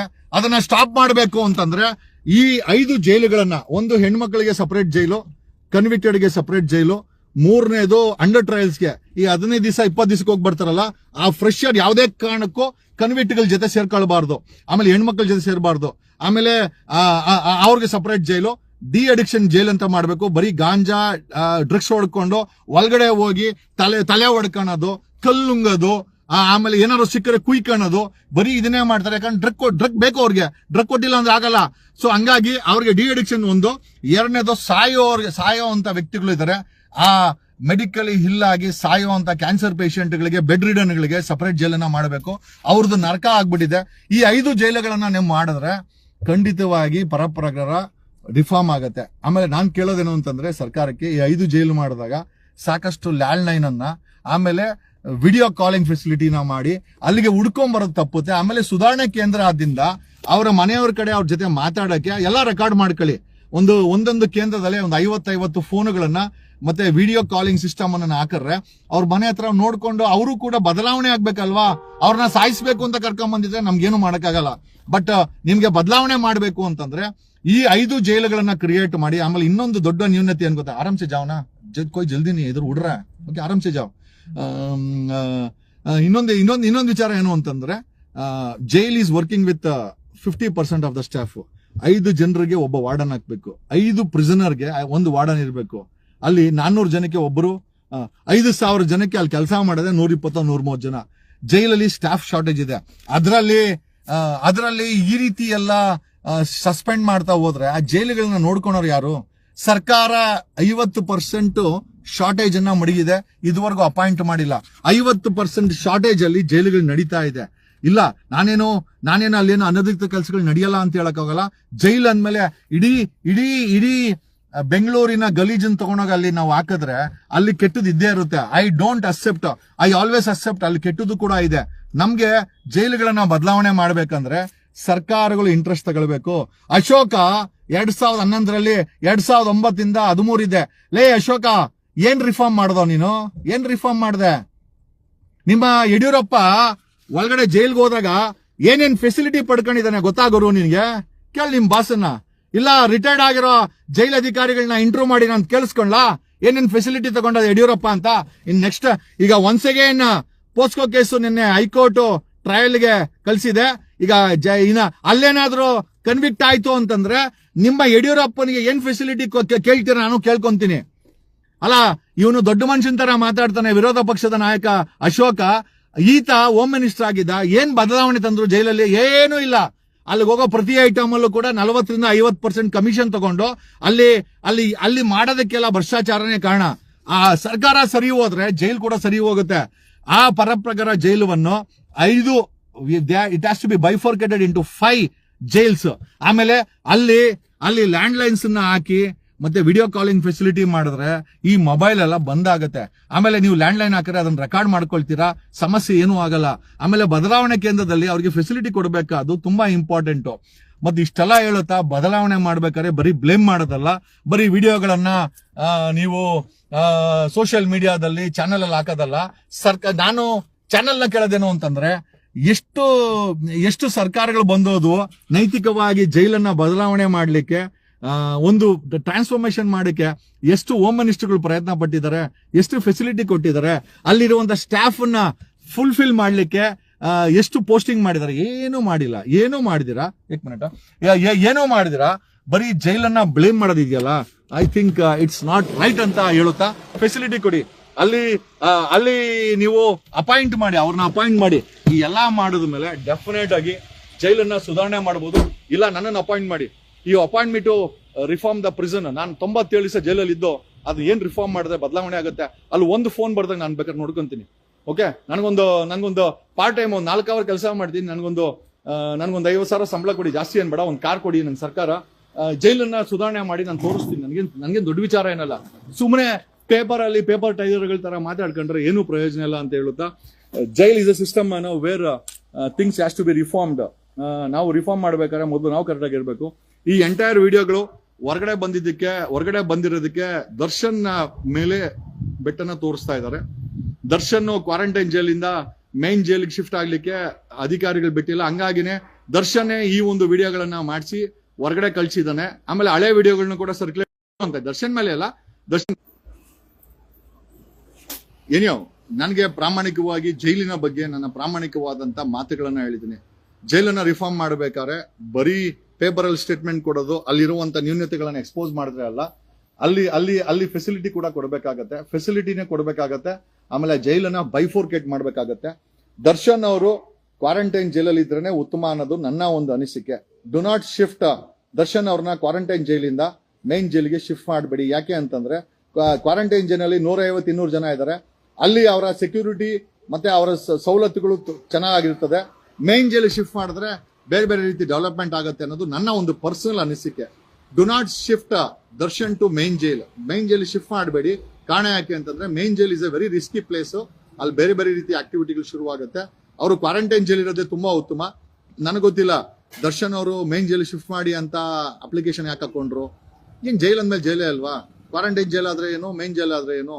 ಮತ್ತೆ ಮೈನ್ ಜೈಲಲ್ಲಿ ಸಿಗುವಂತ ಫೆಸಿಲಿಟಿ ಏನು, ಈ ಕ್ವಾರಂಟೈನ್ ಜೈಲಲ್ಲಿ ಸಿಗದಿರೋದೇನು? ಕ್ವಾರಂಟೈನ್ ಜೈಲ್ ತರನೇ ಇದೆಯಪ್ಪ ನನ್ಗನ್ಸಿದ ಪ್ರಕಾರ. Quarantine jail is the best jail. ಏನಕ್ಕೆ ಅಂತಂದ್ರೆ ಅಲ್ಲಿ ಎಲ್ಲ ಕತ್ರಿ, ನೋ ಫೋನ್, ನಥಿಂಗ್. ಮುಚ್ಕೊಂಡು ಅವ್ರು ಕೊಟ್ಟಿದ್ದನ್ನು ತಿನ್ಕೊಂಡು ಇರ್ಬೇಕಾಗತ್ತೆ. ನಾನು ಮುಚ್ಕೊಂಡು 97 ದಿವಸ ಇದ್ದೆ. ನನ್ನ ಸ್ವಂತ ಅನುಭವದಿಂದ ಈ ವಿಡಿಯೋ ಮಾಡ್ತಾ ಇದ್ದೀನಿ, ಬೇರೆ ಏನಿಲ್ಲ. ನನ್ಗೆ ಯಾರ ಮೇಲೂ ಕೂಡ ಬೇಜಾರಿಲ್ಲ ಅಥವಾ ಯಾರ ಮೇಲೂ ಎತ್ಕಟ್ಟುವಂತ ಅವಶ್ಯಕತೆನೂ ಇಲ್ಲ. But my only concern is ಜೈಲುಗಳನ್ನ ಬದಲಾವಣೆ ಮಾಡಬೇಕಾದ್ರೆ ಸರ್ಕಾರಕ್ಕೆ ಒಂದು ಇಚ್ಛೆ ಇರಬೇಕು. ಕಾಂಗ್ರೆಸ್ ಸರ್ಕಾರದಲ್ಲಿ ಸಮಸ್ಯೆ ಆಯ್ತು ಅಂತ ಸಿಎಂ ಮನೆಗೆ ಮುತ್ತಿಗೆ ಹಾಕುವಂತ ಅಶೋಕ, ನೀನು ಕೂಡ ಹೋಮ್ ಮಿನಿಸ್ಟರ್ ಆಗಿದೆ, ಏನ್ ಬದಲಾವಣೆ ಮಾಡಿದ್ದೆ ಗುರು? ಏನೂ ಮಾಡಿಲ್ಲ. ಅಜ್ಜಿ ಪಿಂಡ. ಸುಮ್ಮನೆ ಅದೇ ಹೇಳ್ತಾರಲ್ಲ, ಅಧಿಕಾರದಲ್ಲಿ ಇದ್ದಾಗ. ಆಮೇಲೆ ಟೆರರಿಸ್ಟ್ಗಳಿಗೆ ಸ್ವರ್ಗ ಮಾಡಿಕೊಟ್ಟವ್ರೆ. ಕರೆಕ್ಟ್ ಗುರು, ಟೆರರಿಸ್ಟ್ಗಳನ್ನ ಕರ್ಕೊಂಡ್ಬಂದು ಹಾಕಿದ್ರೆ ಸ್ವರ್ಗ ಮಾಡೋಕ್ಕಾಗತ್ತಾ? ಜೈಲ್ ತರನೇ ಇರ್ತದೆ ಅಲ್ಲ ಗುರು. ಅಶೋಕ, ಪರಬ್ ನಗರ ಜನ ಸ್ವರ್ಗ ಅಂತ ಹೇಳ್ದಲ್ಲ, ಡೆಲ್ಲಿ ಬ್ಲಾಸ್ಟ್ ಆಯ್ತಲ್ಲ ಗುರು, 10 ಜನ 9 ಜನ ಸತ್ತೋದ್ರು. ಹಾಗಾದ್ರೆ ನಮ್ಮ ರಾಜಧಾನಿ ಡೆಲ್ಲಿ ಹಾಗಾದ್ರೆ ಏನ್ ಸ್ವರ್ಗನ? ಹಂಗಾರೆ ಟೆರರಿಸ್ಟ್ಗಳಿಗೆ ಬಾಂಬ್ ಇಕ್ಕಕ್ಕೆ ನಿಮ್ಮ ಪ್ರಧಾನ ಮಂತ್ರಿ ಬಾಂಬ್ ಇಟ್ಟಿದ್ದು ಮಾನ್ಯ ದಿವಸ ಭೂತಾನ್ಗೆ ಹೊಟ್ಟೋಗ್ಬಿಟ್ರು. ಒಂದು ಒಂದು ಒಂದು ಒಂದು ಪದ ಬಳಕೆ ಮಾಡಿಲ್ಲ ತಾವು, ಆಮೇಲೆ ಒಂದು ಕ್ರಿಟಿಸೈಸ್ ಮಾಡಿಲ್ಲ ಅಲ್ಲ. ಈಗ ಇವತ್ತು ನೈತಿಕತೆ ಹೊತ್ತು ಸಿದ್ದರಾಮಯ್ಯನವರು ಜೈಲ್ ಅಧಿಕಾರಿಗಳನ್ನ ಸಸ್ಪೆಂಡ್ ಮಾಡಿದ್ದಾರೆ. ಡೆಲ್ಲಿನಲ್ಲಿ ಬಾಂಬ್ ಬ್ಲಾಸ್ಟ್ ಆಯ್ತಲ್ಲ ಗುರು, ಕಮಿಷನರ್ ಸಸ್ಪೆಂಡ್ ಮಾಡಿದ್ರ, ನಿಮ್ಮ ಗೃಹ ಮಂತ್ರಿ, ಅಲ್ಲಿನ ಪೊಲೀಸರು ಸಸ್ಪೆಂಡ್ ಆದ್ರ, ಅಲ್ಲಿನ ಇಂಟೆಲಿಜೆನ್ಸ್ ಸಸ್ಪೆಂಡ್ ಆದ್ರ, ಹೋಗ್ಲಿ ಗೃಹ ಮಂತ್ರಿ ರಿಸೈನ್ ಮಾಡಿದ್ರ, ಏನು ಮಾಡಿಲ್ಲ ನೋಡು. 10 ಜನ ಸತ್ರು ಟೆರರಿಸ್ಟ್ ಬ್ಲಾಸ್ಟ್ ಇಂದ, ಏನೂ ಆಗಿಲ್ಲ. 4 ದಿವಸ ಆಯ್ತು, ಎಲ್ಲಾ ಮರ್ತೋದ್ವಿ. This is what India is. ಈ ಭಾರತವನ್ನ ರೂಲ್ ಮಾಡ್ತಾ ಇರೋದು ಬರೀ ಭ್ರಷ್ಟಾಚಾರ. ಜನ ಇವತ್ತು ನೋಡ್ತಾರೆ, ಮಾತಾಡ್ತಾರೆ, ಮರ್ತೋಗ್ತಾರೆ, ಮತ್ತೇನೋ ಒಂದು ವಿಚಾರ ಬರ್ತದೆ. ನಮ್ಗೆ ಮರ್ತರೆ ನಾವು ಮನುಷ್ಯರಾಗೋದಿಲ್ಲ. We need to be integral. ನಾವು ನಿಯತ್ತಿರ್ಬೇಕಾದ್ದು ಈ ಮಣ್ಣಿಗೆ, ನಮಗೋಸ್ಕರ, ಈ ಸಮಾಜಕ್ಕೆ, ಈ ದೇಶದ ಸಂವಿಧಾನಕ್ಕೆ. ಸಿದ್ದರಾಮಯ್ಯ ಗೌರ್ಮೆಂಟ್ ಅಲ್ಲಿ ಟೆರರಿಸ್ಟ್ಗಳು ಫೋನ್ ಬಳಸಿದ್ರೆ ಸ್ವರ್ಗ, ಅದೇ ಟೆರರಿಸ್ಟ್ಗಳು ಡೆಲ್ಲಿನಲ್ಲಿ ಬಾಂಬ್ ಇಟ್ರೆ ಅದ್ರ ಬಗ್ಗೆ ಏನು ಮಾತಾಡದಂತ ಒಂದು ವಿರೋಧ ಪಕ್ಷದ ನಾಯಕ, ಆಮೇಲೆ ತಾನೇ ಹೋಮ್ ಮಿನಿಸ್ಟರ್ ಆದಾಗ ಜೈಲುಗಳನ್ನ ಏನೂ ಸುಧಾರಣೆ ಮಾಡದಂತ ವೇಸ್ಟ್ ಬಾಡಿ ಅಂತ ಹೇಳಿದ್ರೆ ನಾ ತಪ್ಪಾಗಲಾರ್ದು ಅಂತ ಈ ಮಾಲಕ ಹೇಳುತ್ತಾ, ಇವರೇ ವೇಸ್ಟ್ ಬಾಡಿ ಮ್ಯಾನ್. ಅಶೋಕ್, ಏನ್ ರಿಫಾರ್ಮ್ ಮಾಡಿದಾರ್ರಿ ನೀವು? ಅಶೋಕ್ ಅವರೇ, ಏನ್ ರಿಫಾರ್ಮ್ ಮಾಡಿದಿರಾ? ಯಾವ ನೈತಿಕತೆ ಇದೆ ನಿಮ್ಗೆ? ಆಮೇಲೆ ನಿಮ್ಮವರೇ ಒಳಗಡೆ ಹೋದಾಗ, ಯಡಿಯೂರಪ್ಪ ಒಳಗಡೆ ಹೋದಾಗ ಗಂಟೆಗಟ್ಲೆ, ಯಡಿಯೂರಪ್ಪ ಒಳಗಡೆ ಹೋದಾಗ ಗಂಟೆಗಟ್ಲೆ ಯಾರೋ ಹೊರಗಡೆ ಹೋಗ್ತಾ ಇದ್ರಂತೆ. ನಿಜಾನೇನ್ ಗುರು? ಅಶೋಕ, ರಿಟೈರ್ಡ್ ಜೈಲ್ ಅಥಾರಿಟೀಸ್ ಇದಾರೆ, ಅವ್ರ ಬಾಯಲ್ಲಿ ಇಡಿಸ್ತೀನಿ. ಯಡಿಯೂರಪ್ಪ ಒಳಗಡೆ ಇರ್ಬೇಕಾದ್ರೆ ಯಾರು ಹೊರಗಡೆ ಹೋಗ್ತಾ ಇದ್ರು ಗಂಟೆಗಟ್ಲೆ ಅಂತ ಎಕ್ಸ್ಪೋಸ್ ಮಾಡಿದ್ರೆ ನೈತಿಕವಾಗಿ ತಲೆ ತಗ್ಗಿಸ್ಕೊಂಡ್ಬಿಡ್ತೀರಾ. ಆಮೇಲೆ ಇಲ್ಲಿ ನೀವು ಯಾರೂ ಸಾಚ ಅಲ್ಲ. ಮೂರು ಪಾರ್ಟಿಯವರು ನಿಮ್ಮದೇ ಆದಂತ ನ್ಯೂನ್ಯತೆಗಳಿದೆ. ನೀವು ಯಾರೂ ಕೂಡ ನಿಯತ್ತಿಲ್ಲ, ನಮ್ಗೆ ಗೊತ್ತಿದೆ. ನೀವು ಮೂರು ಪಾರ್ಟಿಲಿ ಯಾರು ಕೂಡ ಜನರು ಕೊಡುವಂತ ಓಟ್ಗೆ, ಜನರು ಕಟ್ಟುವಂತ ತೆರಿಗೆಗೆ ಬರೀ ಆ ಓಟ್ ತಗೊಂಡು ಅಧಿಕಾರ ಬೇಕು, ಮಜಾ ಮಾಡಬೇಕು. ಅದರಲ್ಲಿ ನೀವು ನಿಮ್ಮ ಆಸ್ತಿಗಳನ್ನ ಕೋಟ್ಯಾಂತರ ರೂಪಾಯಿ ಮಾಡ್ಕೊಳ್ಬೇಕು. ಆಮೇಲೆ ಬಂದು ನಮ್ಗೆ ನಟು ಬೋಲ್ಟು ಟೈಟ್ ಮಾಡ್ತೀನಿ ಅಂತ ಹೇಳ್ಬೇಕು. ಆಮೇಲೆ ಸೋತಾಗ ತಲೆ ತಗ್ಗಿಸ್ಕೊಂಡು ಕೂತ್ಕೊಬೇಕು. ನಿಮಗೆ ಯೋಗ್ಯತೆ. The most powerful person is citizen. ಯಾವ ರಾಜ್ಯದಲ್ಲಿ ನಾಗರಿಕರಿದ್ದಾರೆ ಅವರೇ ನಿಜವಾದಂತ ಪವರ್ಫುಲ್ ವ್ಯಕ್ತಿಗಳು ಅಂತ ಹೇಳ್ತಾ, ಜೈಲ್ ಸುಧಾರಣೆ ಆಗ್ಬೇಕು ಅಂತಂದ್ರೆ ಒಂದಷ್ಟು ಸದೃಢವಾದಂತ ಆಕ್ಷನ್ಸ್ ಆಗ್ಬೇಕು. ಅದನ್ನ ಮಾಡಕ್ಕೆ ಕೆಪಾಸಿಟಿ ಬೇಕು. ಇವತ್ತಿನ ಹೋಮ್ ಮಿನಿಸ್ಟರ್ ಮಾಡ್ತಾರ, ಬೈಫೋರ್ಕೇಶನ್ ಇಂದ ಶುರುವಾಗಬೇಕು. ಜೈಲನ್ನ 5 ಜೈಲುಗಳಾಗಿ ಬೈಫೋರ್ಕೇಟ್ ಮಾಡಿ, ಖಂಡಿತವಾಗಿ ಅಲ್ಲಿ ಲ್ಯಾಂಡ್ ಲೈನ್ಸ್ ಹಾಕಿ, ಅಲ್ಲಿ ಭ್ರಷ್ಟಾಚಾರ ನಡೀಬಾರ್ದು.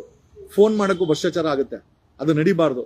ನೀವು ಒಂದು 20 ಲ್ಯಾಂಡ್ ಲೈನ್ ಹಾಕಿ ಅವ್ರಿಗೊಂದಷ್ಟು ಕೊಡಿ ಕಾಲ್. ಮನೆಯವ್ರ ಹತ್ರ ಮಾತಾಡಿದ್ರೆ ಸಮಾಧಾನವಾಗಿ ಇರ್ತಾರೆ. 5 ರೀತಿಯ ಜೈಲುಗಳನ್ನ ನೀವು ಮಾಡಿದ್ರೆ ಮಾತ್ರ ಬೆಂಗಳೂರಿನ ಪರ ಪ್ರಕಾರ ಬದಲಾವಣೆ ಆಗುತ್ತೆ. ಇಲ್ಲ ಅಂತಂದ್ರೆ ಬರೀ 1-2 ದಿವಸ ಮಾಧ್ಯಮಗಳು ತೋರ್ಸೋದು, ಆಮೇಲೆ ಪರಮೇಶ್ವರು ಮರ್ತೋಗ್ತಾರೆ, ಆಮೇಲೆ ಜನನು ಮರ್ತೋಗ್ತಾರೆ ಅಂತ ಹೇಳುತ್ತಾ, ಈ ಎಲ್ಲಾ ವಿಡಿಯೋ ಬರ್ಲಿಕ್ಕೆ ದರ್ಶನ್ ಕಾರಣ ಅಂತ ಹೇಳ್ತಾರೆ. ನನ್ಗೆ ಗೊತ್ತಿಲ್ಲ. This was the allegation against Darshan.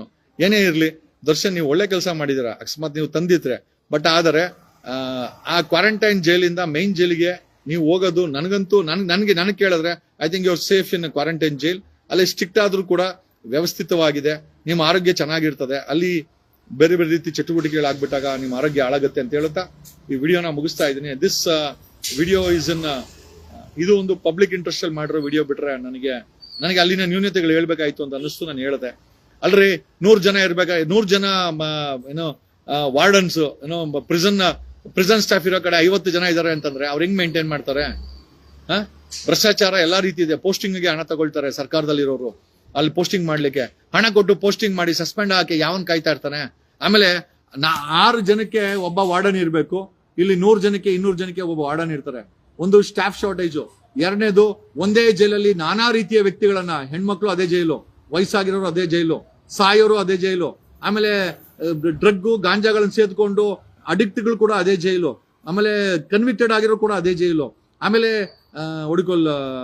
Freshers 15 ದಿವಸ 20 ದಿವಸ ಹೋಗ್ತಾರಲ್ಲ ಅವ್ರಿಗೂ ಒಂದೇ ಜೈಲ್ ಮಾಡಿದ್ರೆ I think entire system contaminate ಆಗಿದೆ. 5 ಯಾವುದೇ ಜಿಲ್ಲೆನಲ್ಲಾಗ್ಲಿ 5 ತರದ ಜೈಲುಗಳನ್ನ ನಿರ್ಮಾಣ ಮಾಡಿ ಮತ್ತೆ ಅವರನ್ನ ಬದಲಾವಣೆ ಆಗ್ಲಿಕ್ಕೆ ಪ್ರಯತ್ನ ಬೀಳಿ. ಅವ್ರಿಗೆ ಅವಕಾಶ ಕೊಡಿ, ಅವ್ರಿಗೆ ಫೋನ್ ಫೆಸಿಲಿಟಿ ಕೊಡಿ, ಲ್ಯಾಂಡ್ಲೈನ್ ಫೆಸಿಲಿಟಿ ಕೊಡಿ, ಅವ್ರಿಗೆ ಸರ್ಕಾರ ಐ ಥಿಂಕ್ ವಿಡಿಯೋ ಫೆಸಿಲಿಟಿ ಕೊಡಬೇಕು. ಒಂದು ಮಾನಿಟರ್ ಹಾಕಿ ಒಂದು ವಿಡಿಯೋ ಫೆಸಿಲಿಟಿ ಕೊಟ್ರೆ ಅವ್ರ ಮನೆಯವ್ರ ಹತ್ರ ಅವ್ರು ಮಾತಾಡ್ಕೊಂಡ್ರೆ ಬದಲಾವಣೆ ಆಗ್ಲಿಕ್ಕೆ ಒಂದು ದಾರಿ ಆಗುತ್ತೆ. ಜೈಲುಗಳು ಕ್ರಿಮಿನಲ್ಗಳನ್ನು ತಯಾರು ಮಾಡೋ ಕೇಂದ್ರ ಆಗೋದು ಬೇಡ, ಭ್ರಷ್ಟಾಚಾರ ಕೇಂದ್ರಗಳು ಬೇಡ, ಇಲ್ಲಿಗಲ್ ಆಕ್ಟಿವಿಟೀಸ್ಗೆ ಕೇಂದ್ರ ಬೇಡ, ಅವುಗಳು ಬದಲಾವಣೆ ಕೇಂದ್ರ ಆಗ್ಲಿ ಅಂತ ಆಸೆ ಬೀಳುತ್ತಾ ಈ ವಿಡಿಯೋನ ಮುಗಿಸ್ತಾ ಇದ್ದೀನಿ. Thanks a lot, love you all, God bless you. ಸಮಾಜದಲ್ಲಿ ಜೈಲು ಕೂಡ ಒಂದು ಭಾಗ, ಶಿಸ್ತಿನಿಂದ ಇರಬೇಕಾಗತ್ತೆ. ಆ ಶಿಸ್ತು ಜೈಲಲ್ಲಿ ಇರಲಿ, ಬಟ್ ಆ ಶಿಸ್ತಿನ ಜೊತೆಯಲ್ಲಿ ಫೆಸಿಲಿಟಿ ಕೂಡ ಕೊಡಬೇಕಾದ್ದು ಸರ್ಕಾರದ ಕೆಲಸ. ಮತ್ತೆ ಅಲ್ಲಿರುವ ಕೈದಿಗಳನ್ನ ಬೈಫೋರ್ಕೇಟ್ ಮಾಡಿ ಬೇರೆ ಬೇರೆ ಸಪರೇಟ್ ಜೈಲುಗಳನ್ನ ಮಾಡಬೇಕಾದ್ದು ಕೂಡ ಸರ್ಕಾರದ ಕೆಲಸ. ಆಮೇಲೆ ಅದು ಜುಡಿಷಿಯಲ್ ಕಸ್ಟಡಿ ಆದ್ರಿಂದ ಆ ಜುಡಿಷಿಯಲ್ ಕಸ್ಟಡಿಯ ಒಂದು ಐ ಥಿಂಕ್ ಇಮೇಜ್ ಡ್ಯಾಮೇಜ್ ಆಗದಿದ್ದಂಗೆ ನೋಡ್ಕೊಳ್ಬೇಕಾದ್ದು ಸರ್ಕಾರದ ಕೆಲಸ ಅಂತ ಈ ಮೂಲಕ ಹೇಳುತ್ತಾ, ಐ ಆಮ್ ಶ್ಯೂರ್ ಅದು ಸರ್ಕಾರದ ಜವಾಬ್ದಾರಿ, ಅಲ್ಲಿನ ಕೈದಿಗಳನ್ನ ಜವಾಬ್ದಾರಿ, ಅಲ್ಲಿರುವ ಅಧಿಕಾರಿಗಳ ಜವಾಬ್ದಾರಿ, ಎಲ್ಲರ ಜವಾಬ್ದಾರಿಯಿಂದ ಮಾತ್ರ ಜೈಲ್ ಬದಲಾವಣೆ ಆಗ್ಲಿಕ್ಕೆ ಸಾಧ್ಯ ಆಗುತ್ತೆ ಹೊರತು ನಾವು ಜೈಲ್ ಅಧಿಕಾರಿಗಳನ್ನ ಬೈಯೋದು, ಸರ್ಕಾರನ ಬೈಯೋದು, ಸಿಎಂ ಮನೆ ಹತ್ರ ಹೋಗಿ ಮುತ್ತಿಗೆ ಹಾಕೋದು. ಈ ಅಶೋಕ ಸಿಎಂ ಮನೆ ಹತ್ರ ಮುತ್ತಿಗೆ ಹಾಕ್ತಾನೆ. ಇವನು ಕೂಡ ಹೋಮ್ ಮಿನಿಸ್ಟರ್ ಆಗಿ 5 ವರ್ಷ ಇದ್ದ, 2008ರಿಂದ 2013ವರೆಗೂ ಇದ್ದ. ಏನ್ ಕಿಸದ್ ಗುಡ್ಡೆ ಹಾಕದೆ? ಏನಾದ್ರೂ ರಿಫಾರ್ಮ್ ಮಾಡ್ದ? ಹೋಗ್ಲಿ ರೆಕಮೆಂಡೇಶನ್ ಕೊಟ್ರಲ್ಲ ಜೈಲುಗಳಿಗೆ ಬದಲಾವಣೆ ಮಾಡ್ಬೇಕಂತ, ಏನಾದ್ರು ಮಾಡಿದ್ರ? ಅದೇ ಕಿತ್ತೋಗಿರೋ ಭ್ರಷ್ಟಾಚಾರ, ಅದೇ ಪರ್ಸೆಂಟೇಜ್ ಕಮಿಷನ್, ಅದೇ ಕಾಸ್ಕೋಟ್ ಪೋಸ್ಟಿಂಗು. ಇನ್ನು ಕೈದಿಗಳು ಏನ್ ಮಾಡ್ತಾರೆ? ಕೈದಿಗಳು ಆತರ ಮಾಡ್ತಾ ಇದ್ರೆ ಅದಕ್ಕೆ ಜೈಲು ಅಧಿಕಾರಿಗಳು ಎಷ್ಟು ಮುಖ್ಯನೋ ಭ್ರಷ್ಟಾಚಾರನೂ ಅಷ್ಟೇ ಮುಖ್ಯ. ಅಲ್ಲಿ ಬದಲಾವಣೆ ಆಗದಿರುವಂತ ವ್ಯವಸ್ಥೆ ಕೂಡ ಇದೆ, ಬದಲಾವಣೆ ಆಗ್ಲೇಬೇಕು. 5 ರೀತಿಯ ಜೈಲುಗಳನ್ನ ಪ್ರತಿ ಜಿಲ್ಲೆಗಳಲ್ಲೂ ನಿರ್ಮಾಣ ಮಾಡಿ ಈ ಒಂದು ಜೈಲುಗಳನ್ನ ಬದಲಾವಣೆ ಕೇಂದ್ರ ಮಾಡಬೇಕೇ ಹೊರತು ಬೇವರ್ಸಿ ಕೇಂದ್ರಗಳನ್ನ ಮಾಡೋದಕ್ಕೆ ಸರ್ಕಾರ ಮತ್ತೆ ವ್ಯವಸ್ಥೆನೇ ಕಾರಣ ಆಗುತ್ತೆ, ಭ್ರಷ್ಟಾಚಾರನೇ ಕಡಿಮೆ ಆಗುತ್ತೆ. ನನಗೇನೋ ದಿಂಬು ಹಾಸಿಗೆ ಕೊಟ್ಟಿಲ್ಲ, ನಾನು ಜೈಲಧಿಕಾರಿಗಳನ್ನ ಎಕ್ಸ್ಪೋಸ್ ಮಾಡ್ತೀನಿ ಅಂತಂದ್ರೆ ಅವ್ರ ಕಾಲ ಮೇಲೆ ಅವರೇ ಮೊಳೆ ಹೊಡ್ಕೊಳೋದು. ಜೈಲಲ್ಲಿ ಬದಲಾವಣೆ ಆಗಿಲ್ಲ ಅಂತಂದ್ರೆ ಅದು ಗೆದ್ದು ಬಂದಂತ ಸರ್ಕಾರಗಳು ಜವಾಬ್ದಾರಿ. ಬದಲಾವಣೆ ಆಗಕ್ಕೆ ಇಚ್ಛೆನೆ ಕೊಡದಿರುವಂತ ವ್ಯಕ್ತಿಗಳು ಕಾರಣ ಆಗುತ್ತೆ, ಇನ್ಕ್ಲೂಡಿಂಗ್ ಅಶೋಕ್ ಮೋನಿಸ್ಟ್ ಆಗಿದ್ರು, ಏನೂ ಬದಲಾವಣೆ ಮಾಡಿಲ್ಲ.